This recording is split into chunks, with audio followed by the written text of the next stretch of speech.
우리 함께 보실 하나님의 말씀은 신약성경 에베소서 5장 11절부터 14절까지의 말씀입니다. 너희는 열매 없는 어둠의 일에 참여하지 말고 도리어 책망하라.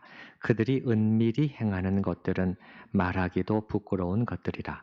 그러나 책망을 받는 모든 것은 빛으로 말미암아 드러나나니 드러나는 것마다 빛이니라. 다 함께. 그러므로 이르시기를 잠자는 자여 깨어서 죽은 자들 가운데서 일어나라. 그리스도께서 너에게 비추이시리라 하셨느니라. 아멘. 우리가 잘 알다시피 불신자들에게 우리가 복음을 전하고 그들을 그리스도께로 인도하는 일은 교회가 지닌 사명 중에 하나라고 할 수 있고, 그래서 교회들은 여러 가지 방법으로 이 일을 위해서 힘쓰고, 또 전도 폭발이다 뭐 그런 것들, 다양한 전도 훈련 프로그램을 도입해서 활용하기도 합니다. 우리 교회도 이제 지난 몇 년간 우리가 코로나나 그런 것으로 인해서 이제 잘 못했던 이 일을 또 재개해 보고자 하고, 또 관심이 있는 분들이 이제 모임을 가져보려고도 하고 있습니다. 또 앞으로 둔촌 아파트 이제 예배당에 우리가 들어가게 되면 그곳에서 전도를 또 어떻게 할 것인가, 또 이런 부분을 같이 이제 생각하면서 얘기해 보기도 합니다. 그러면 이렇게 불신자들을 그리스도께 인도하는 일에 대해서 오늘 본문은 우리에게 무엇을 가르쳐 주는가? 오늘은 이 점을 생각해 보고자 합니다.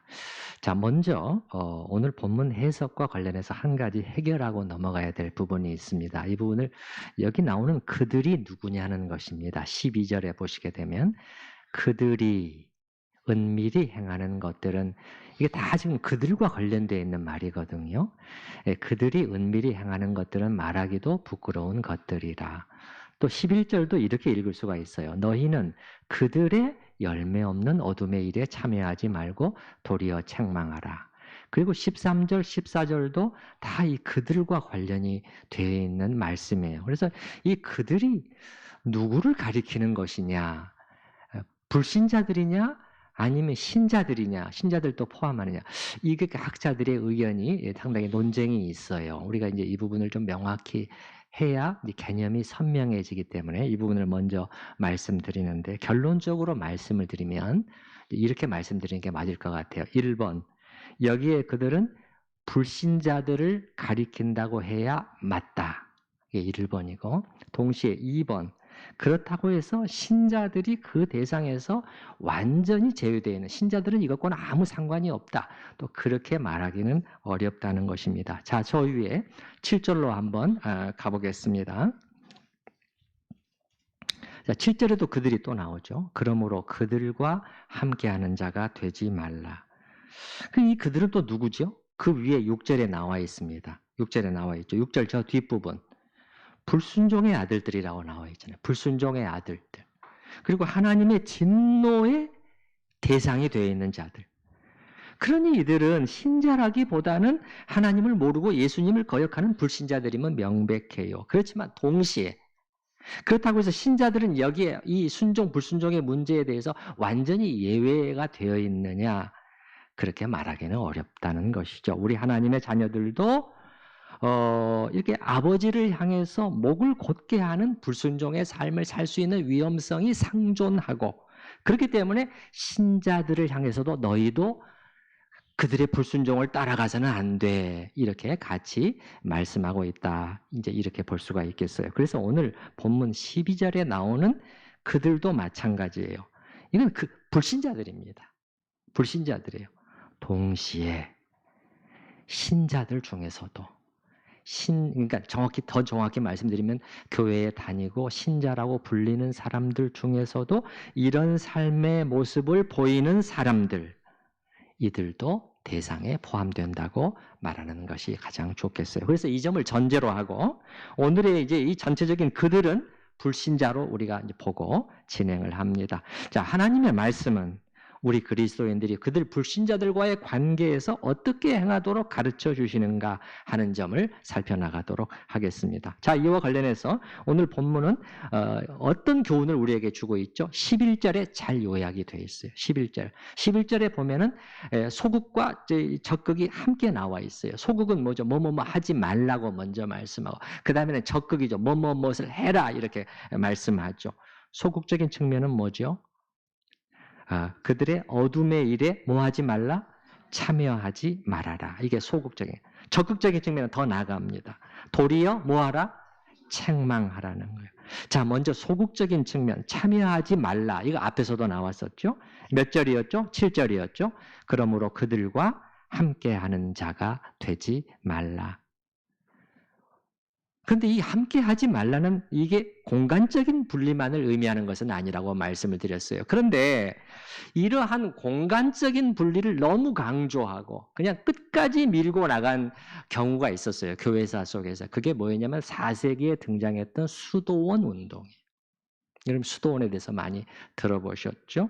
수도원 운동에 대해서는 특히 우리 개신교 쪽에서는 주로 가톨릭 쪽이 천주교 쪽이 대부분, 우리 개신교 쪽에서는 비판적인 경우가 많은데 저는 이 수도원 생활과 관련해서 우리가 배워야 할 긍정적인 점들이 분명히 있다. 어떤 의미에서는 매우 많다고 생각을 해요. 그런데 이 수도원 운동이 가장 잘못한 점은 뭐냐면 이 세상을 떠나버리는 방법으로 분리를 실천하려 한 것이었어요. 이건 비성경적이에요. 사실 우리도 사람들과의 관계 속에서 너무 힘들 때는 모든 것을 다 벗어나서 그냥 혼자만 있고 싶은, 다 그냥 떠나서 혼자만 있고 싶은 그러한 충동을 받을 때도 있지요. 너무 괴롭다. 정말 사람이 싫어. 어디론가 가서 그냥 나 혼자만 있고 싶어. 그럴 때도 있지요. 그럴 때는 시편 55편에서 그 시인이 그 부르짖고 있는 그 말씀이 우리가 딱 이렇게 같이 이해가 되기도 합니다. 만약에 나에게 비둘기처럼 날개가 있기만 하다면 나는 정말 여기 있기 싫어. 멀리 저 광야 끝에 가서 나 혼자 있으면서 그렇게 편안히 좀 쉬고 싶은데 그렇게 할 수 없는 이 고통스러운 상황을 부르짖고 있잖아요. 시편 55편 6절을 제가 그대로 읽어드리면 내가 비둘기같이 날개가 있다면 날아가서 편히 쉬리로다. 내가 멀리 날아가서 광야에 머무르리로다. 이렇게 외치고 있지요. 그런데 하나님은 우리를 이 세상 한가운데, 이 쉽지 않은 세상 속에 있게 하셨단 말이죠. 우리는 때로 주님이 너무 좋습니다. 저는 주님과만 있고 싶어요. 저곳에 저 사람들 안으로 들어가기가 싫습니다.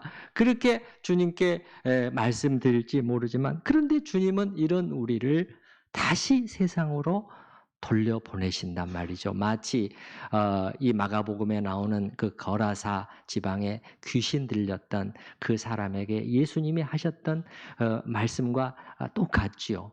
이 사람이 어떻게 보면은 뭐 거의 최고의 강력한 그 귀신에 들렸었잖아요. 군대 귀신이 들렸다. 예, 그래서 사람들이 그를 쇠사슬로 꽁꽁 묶어놔도 그걸 끊어버릴 정도로 이 가공할 만한 이 힘이 나오는 것이죠. 귀신에 들려가지고. 그래서 그냥 이 아무도 감당할 수 없는 그런 온 지방 사람들이 다 하는 것이죠. 그래서 5절에 보면은 밤낮 그가 무덤 사이에서나 산에서나 늘 소리 지르며 돌로 자기의 몸을 해치고 있었더라. 이제 이런 사람을 예수님께서 고쳐 주시니까 이제 그 사람이 정신이 온전해져서 자기 옷을 입고 앉아 있으니까는 보는 사람들이 다 놀라게 되는 것이죠. 이제 예수님이 이제 다 일이 끝나고 이제 떠나려고 하시니까 성경에 보면은 그 사람이 예수님과 함께 있기를 간구하였다 이렇게 되어 있어요. 간절히 청했다는 것입니다. 그냥 한마디 던져본 것이 아니라 주님, 저는 정말 예수님이 좋습니다. 저는 예수님을 떠나기가 싫습니다. 저는 예수님과만 있고 싶습니다. 사실 이러한 그 간청이었겠죠. 그런데 예수님이 이를 허락하지 않으셨어요. 성경에 보면 허락하지 않으셨고, 그러면서 뭐라고 하시냐면은 19절에 보면 그에게 이르시되 집으로 돌아가. 다시 세상 속으로 돌려보내시는 것이죠. 집으로 돌아가 주께서 내게 어떻게 큰 일을 행하사 너를 불쌍히 여기신 것을 내 가족에게 알리라, 이렇게 말씀을 하시죠. 돌아가라는 거예요. 가서 뭘 하라고요? 내 가족들에게 알려라, 말해라. 무엇을? 주께서 너에게 어떻게 큰 일을 행하셨는가. 하나님이 너를 불쌍히 여기셔서 베푸신 그 큰 은혜를 말해 주어라. 입을 열어 말하라는 것이었어요. 이 사람은 순종했던 것 같습니다. 20절에 보면은 그가 가서 예수께서 자기에게 어떻게 큰일 행하셨는지를 데가볼리에 전파하니 모든 사람이 놀랍게 여기더라. 가족들한테만 말하라고 예수님께서 하셨는데 데가볼리 전체에 다니면서 말을 했고, 그래서 모든 사람이 듣게 됐고, 그래서 모든 사람들이 놀라게 되었다. 그가 왜 이렇게 했을까요? 예수님이 말씀하신 의도를 알았던 것이죠. 내가 이렇게 하는 것이 하나님께 영광을 돌리는 일이구나. 알았기 때문에 가족들에게 뿐만 아니라 그 이상으로 했던 것이죠. 즉 하나님은 왜 우리를 다시 세상 속으로 돌려보내시고 그 세상 속에서 그 불신자들과 함께 섞여 살게 하시는가?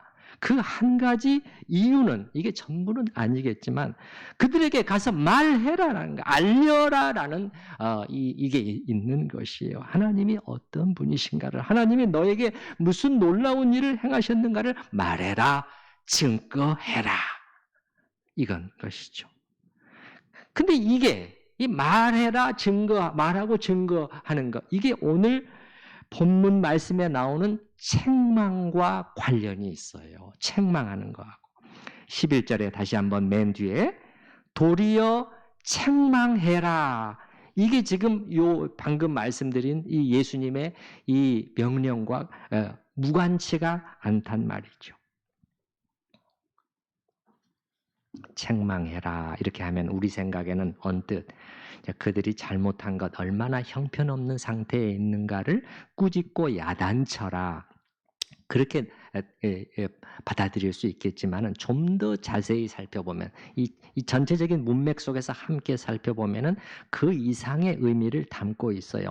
책망할 뿐만 아니라 책망이 목적이 아니에요.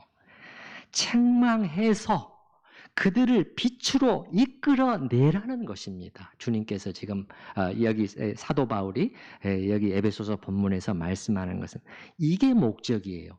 책망의 목적이 거기에 있어요. 뒤에 13절, 14절에 이 말씀들이 이 점을 잘 뒷받침해 주고 있는데요. 자, 11절 끝에 도리어 책망하라, 그리고서는 13절에 가게 되면은 13절 말씀 우리 한번 같이 읽어보십시다. 그러나 책망을 받는 모든 것은 빛으로 말미암아 드러나나니 드러나는 것마다 빛이니라. 먼저 앞쪽에 책망을 받는 모든 것은 빛으로 말미암아 드러난다. 이건 어렵지 않아요? 뭐죠? 빛인 우리의 책망을 통해서 불신자들의 문제점이 드러나게 된다는 것이죠. 근데 그 뒤에 보면은 드러나는 것마다 빛이니라. 이게 무슨 말씀이냐는 거예요. 이게 사실 쉽지 않은 이해하기가 쉽지 않은 말씀이에요. 그러나 대부분의 학자들이 동의하는 것은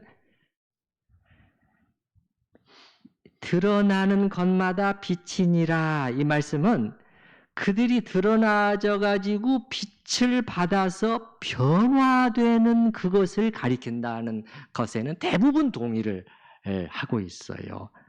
다시 말해서 그들 불신자들이 우리의 책망을 통해서 자기들의 문제가 드러나면서 빛으로 나오고, 더 정확히 설명하면은 빛이신 예수님께 나와서 변화되어서 어디까지 간다? 그들이 이제는 빛이 되기까지에 이른다는 거예요.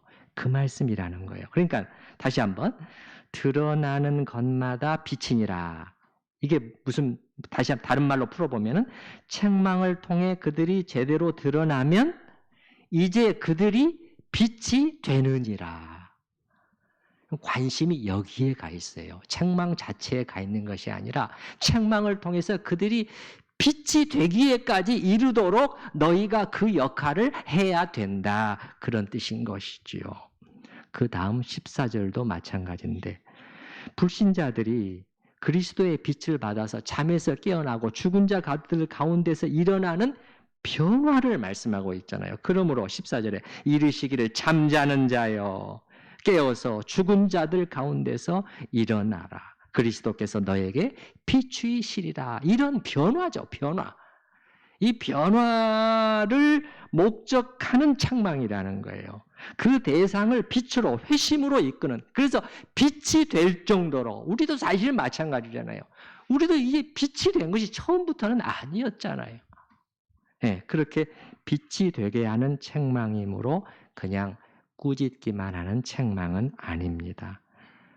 그러므로 우리는 이 시점에서 이 책망함이 지금 무슨 뜻을 가지고 있는가? 여기 지금 두 번이나 나오죠. 11절 맨 뒤에도 나오고 13절 맨 앞에도 나오는데 이게 무슨 뜻인가에 대해서 다시 생각해 볼 필요가 있어요. 먼저 아닌 것입니다. 여기 본문에서 말씀하는 책망이 아닌 것이에요.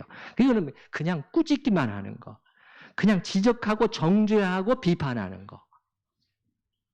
혹은 그들의 잘못에 대해서 혐오감과 불쾌감을 내비치는 거. 네. 그래서 저 술고래 술 냄새 난다. 그 혐오감을 표현하는 것이죠. 그러면서 내가 너와 비교해서 얼마나 더 깨끗하고 낫고 괜찮은 상태에 있는지 우월감을 드러내는 것. 이런 게 다 아니에요. 책망한다는 것은. 이런 식의 책망을 통해서는 죄인들을 그리스도께 이끌기가 어렵습니다. 그런데 성경을 보면은 그런 모습을 예수님 시대에 보인 사람들이 있었죠. 누구죠? 바리새인들이었잖아요.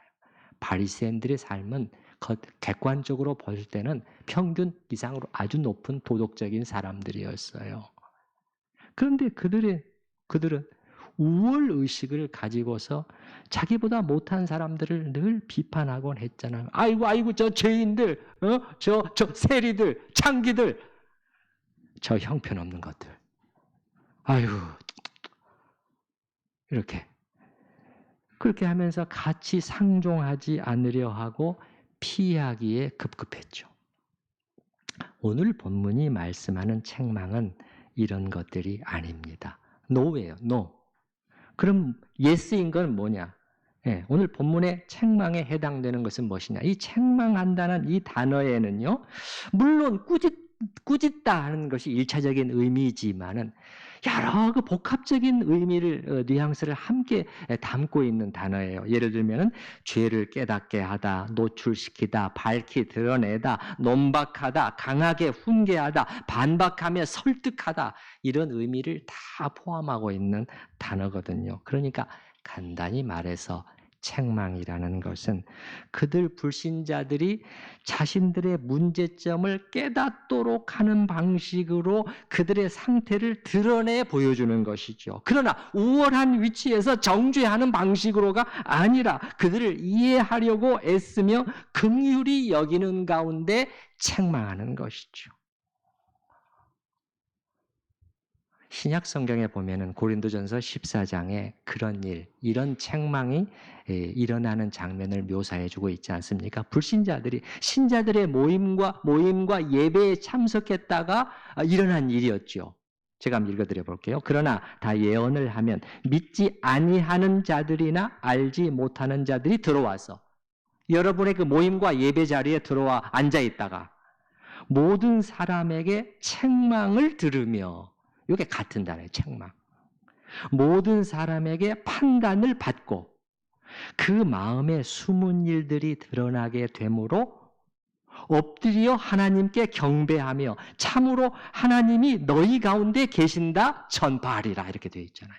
그러니까 선한 책망을 그들이 받게 되면서 이 빛으로 이끌리는 하나님이 참으로 이곳에 계시는구나 그런 두려움이 하나님을 두려워하는 그런 마음이 그들 안에 들어가게 되면서 하나님 앞에 무릎 꿇고 예수님을 믿게 되는 그러한 일이 있었다는 것이요. 이것이 바로 오늘 에베소서 본문이 말씀하는 책망입니다.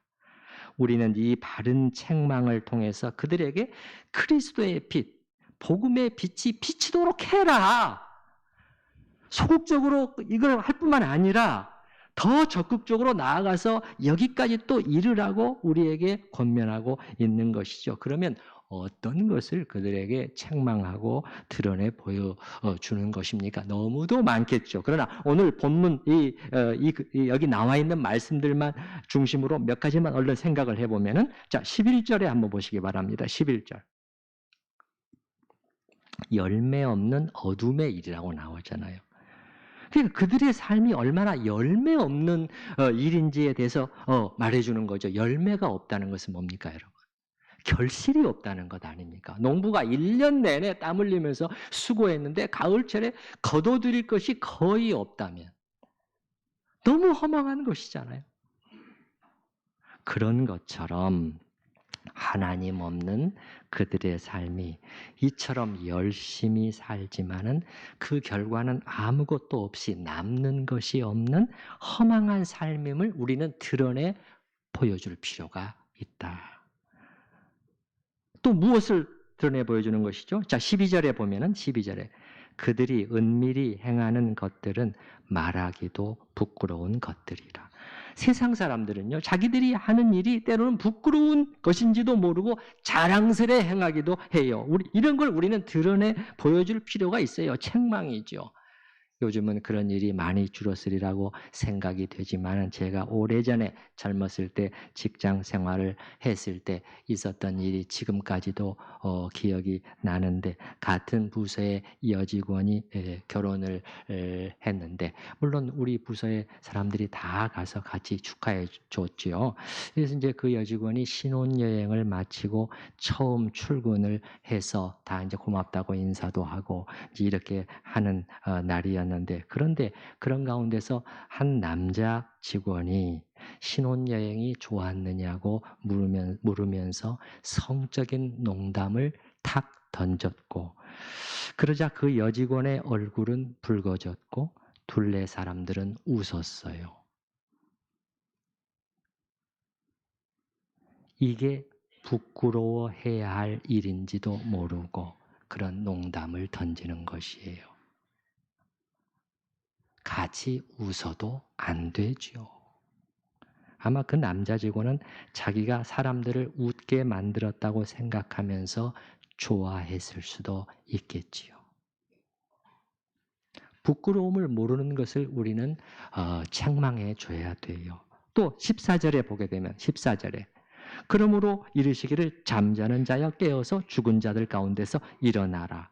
그들을 잠자는 자라고 부르고 죽은 자라고 심지어 하잖아요. 이게 이론이 아니잖아요. 그래서 예수 바깥에 있는 그들의 상태가 잠들어 있고 죽어 있는 것임을 우리는 또한 말해줄 필요가 있겠죠. 또 저 위에 6절 다시 한번 보십시다. 저 위에 6절 하반절을 한번 보십시다. 이로 말미암아 하나님의 진노가 불순종의 아들들에게 임하나니. 우리는 불신자들에게 그들이 지금 하나님을 거역하고 거스르고 불순종하고 있다는 사실을 말해줄 필요가 있어요. 그들은 이런 생각을 못하는 경우가 많아요. 내가 하나님께 내가 하나님을 거역하고 있다고? 내가 하나님께 불순종하고 있다고? 그걸 잘 모르는 경우가 많아요. 그리고 이로 인해서 그들이 하나님의 진노 가운데 있음도 말해줄 수 있어야겠습니다. 이게 책망이죠.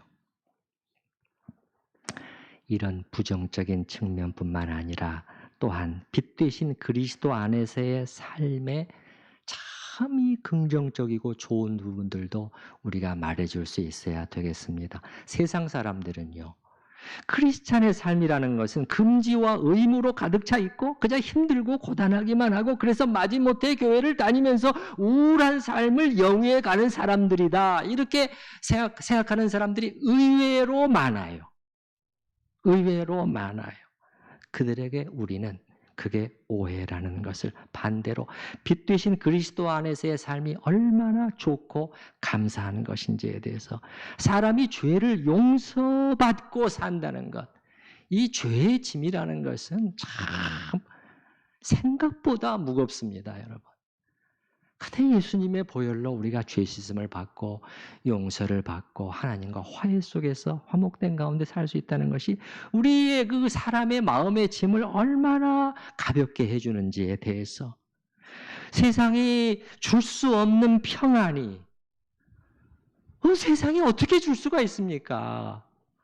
갑자기 포탄이 터지고 난리가 나는데 그러나 세상이 줄 수 없는 평안이 예수 안에는 있다는 것을. 그래서 나는 이 주님이 없이는 도저히 살아갈 수 없는 사람이야. 내가 만나고 경험한 하나님이 얼마나 놀라운 분이신지를. 한마디로 기독교란 정말 매력을 지니고 있는 것임을 그들 불신자들에게 드러내 보여줌으로써 그들을 책망하고 설득시킬 수 있어야겠습니다. 로이드 존스 목사는 에베소서의 이 부분을 설교하면서 거룩에는 매력이 있다는 말을 했어요. 여러분 어떻게 생각하십니까? 우리가 좀 경건하게 살고 정말 주님을 닮는 거룩한 삶을 살면은 그들 불신자들과 삶과는 너무 멀어지는 경향이 있죠. 그러면은 그들은 우리로부터 점점 더 멀리 도망가겠구나. 그렇지 않다는 것이죠. 로이드 존스 목사의 말을 설교를 그대로 읽어드려 보겠습니다. 거룩에는 무언가 매력적인 것이 있습니다. 주님을 생각해보면 알 수 있잖아요. 예수님에게 세리와 죄인들이 가까이 나왔잖아요. 아니 예수님의 삶과 그들의 삶은 도대체 어느 정도 거리가 있는 거예요?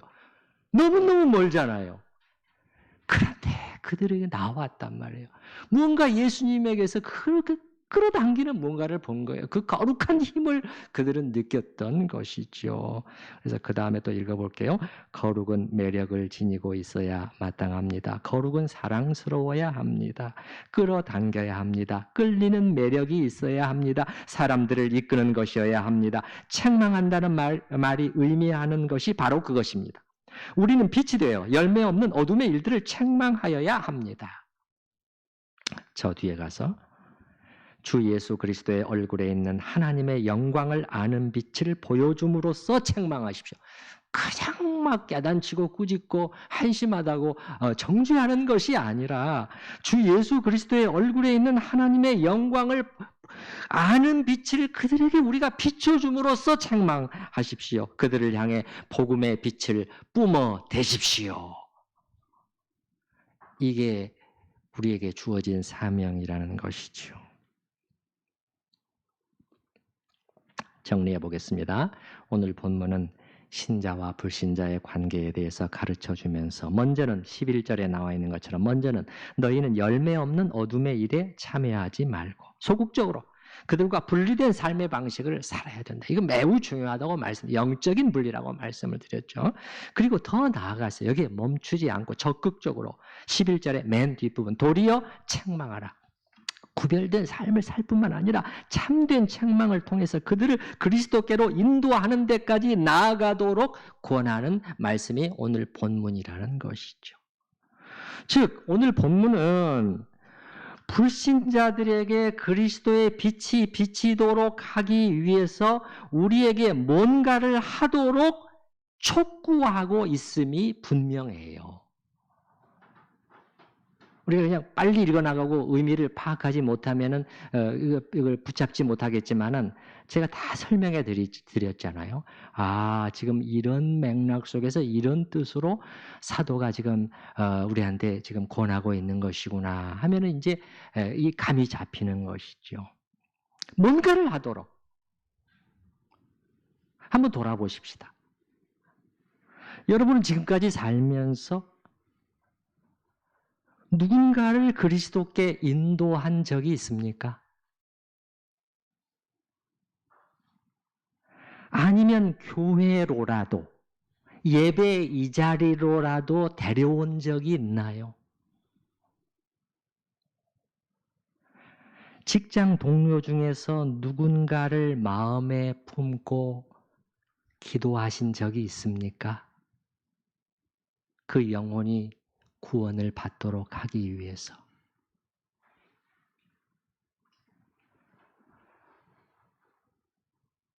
하나님께서 왜 그들 속에 여러분을 두셨는가를 생각해야 된다는 것이에요. 우리 목회자들은 이제 불신자들과 접촉할 수 있는 기회 자체가 사실 별로 없습니다. 아무리 그렇게 하려고 해도 대부분의 시간을 그렇게 할 수가 없어요. 그래서 여러분의 하나님 그 속에 두셨잖아요. 뭔가를 하라는 것이죠. 제가 직장 생활을 할 때 7, 8년 정도 했는데 그때는 숙직 제도가 있었습니다. 요즘은 많이 없어진 걸로 알고 있는데 자주 돌아오죠. 그럼 하룻밤을 직원 2명이 이제 숙직을 당번을 씁니다. 그다음에 또 이제 일반 임시 직원 1명이 또 이제 이렇게 관리자처럼 있고 이제 우리 직원들 중에서는 2명이 하게 되는데 그러면 그 온 밤을 같이 이제 지내니까는 시간도 많고 사실 지루하고 따분하죠.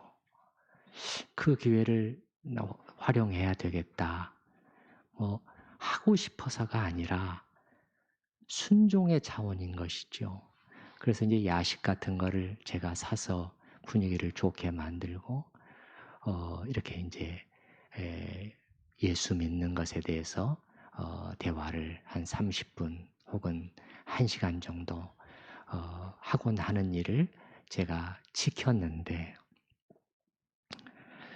직장 동료들, 여러분 주위에 둔 사람들, 그저 그냥 한동안 그냥 잠깐 같이 일하게 된 사람들일 뿐이다. 혹은 경쟁 상대로만 보는 것이 아니라 하나님이 여러분을 주위에 왜 그런 사람들을 붙여주셨는지 생각해 봐야 되지 않겠습니까?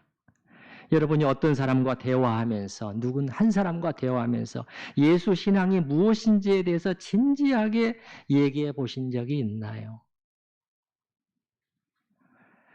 뭔가를 하실 수 있기를 바랍니다. 그런데 오늘 본문 말씀을 잘 보면 오늘날 이루어지는 것처럼 꼭 어떤 전도 훈련 프로그램을 받아야만이 그런 것을 통해서 공식처럼 외워서 하는 어떤 기계적인 전도 방법을 말씀하고 있는 것 같지는 않아요. 초대교회 성도들은 그런 것을 배우지도 않았어요. 물론 이런 프로그램을 배우고 연습해보고 하는 것이 전혀 도움이 안 되는 것은 아니지만 오늘 하나님의 말씀을 보면 약간 색깔이 달라요. 그럼 우리 신자들 각자가 우리와 관계를 맺게 된 사람들에게 그것이 가족이든지 지인이든지 친척이 됐든지 이웃이든지 직장 동료가 됐든지 간에 나랑 만나게 해주신 그 사람들에게 그 자연스러운 관계 속에서 무언가를 하도록 이런 관계 속에 있는 사람들에게 네가 만나고 경험한 하나님을 말해 주어라. 그래서 선하고 바른 책망으로 그들에게 빛을 비추어 주어라 이렇게 말씀하고 있는 것이죠. 책망을 하되 그러나 우월한 위치에서 그들을 판단하고 정죄하는 자세로가 아니라 다시 한번 말씀드리지만 긍휼함을 가지고 그들을 어둠에서 빛으로 끌어내고자 하는 마음으로 나도 당신보다 나을 것이 없는 사람입니다. 그러나 그런 나를 하나님이 어떻게 불쌍히 여겨주셨는지에 대해서 얘기해 줌으로써 하도록 오늘 본문은 가르쳐주고 있는 것입니다. 오늘 말씀을 통해서 우리 성도님들이 불신자들과의 관계 속에서 여러분이 해야 할 한 가지 중요한 일이 무엇인가를 다시 생각해보고 실천해 가실 수 있기를 바랍니다. 우리 들은 말씀을 생각을 하면서 같이 기도하는 시간을 갖도록 하십시다.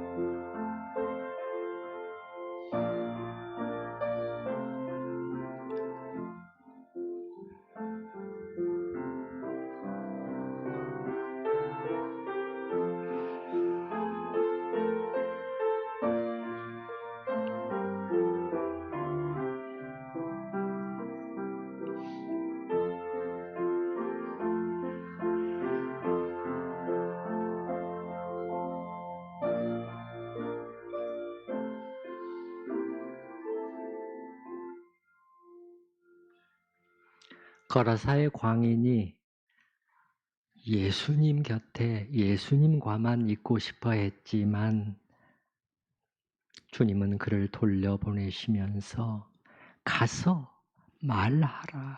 너의 입을 닫고 있지 말고 말을 해라.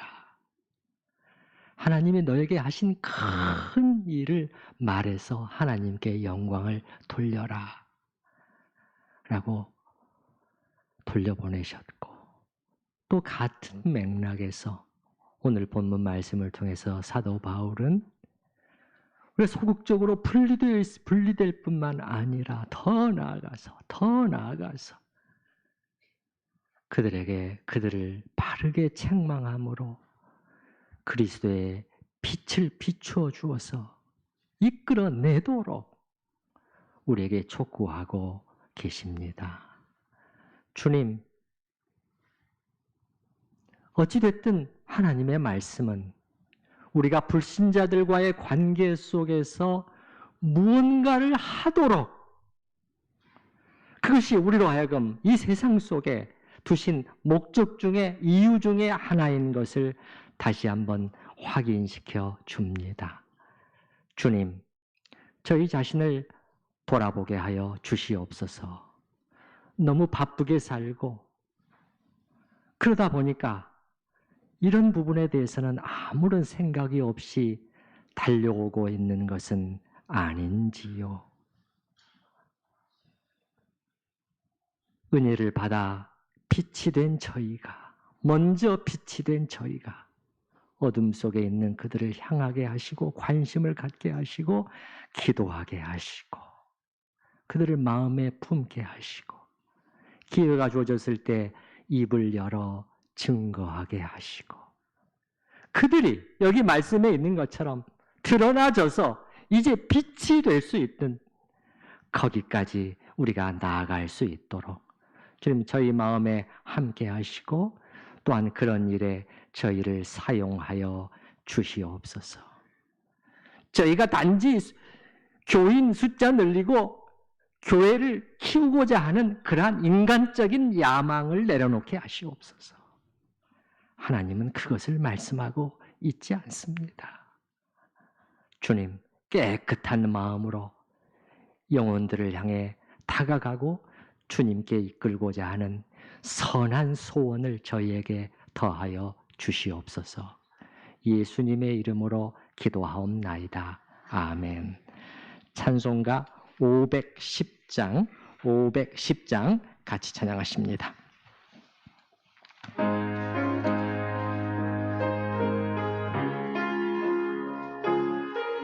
죄송합니다. 이것도 우리는 나눠서 불렀으면 좋겠습니다. 우리 1절 여자 성도님들, 2절 남자 성도님들, 후렴은 다 같이 부르고 그렇게 했으면 좋겠습니다. 510장입니다. 여자 성도님들.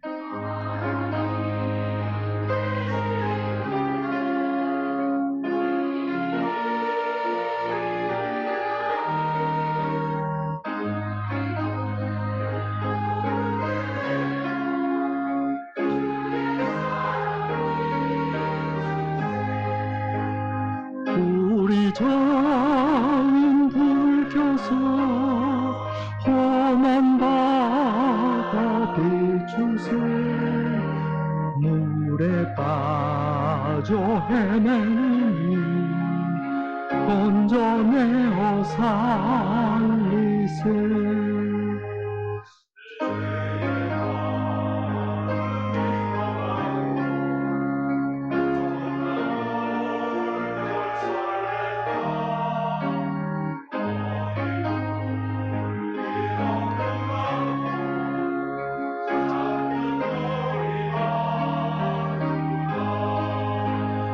우리 작은 불을 켜서 험한 바다 비추세 물에 빠져 헤매니 건져내어 살리세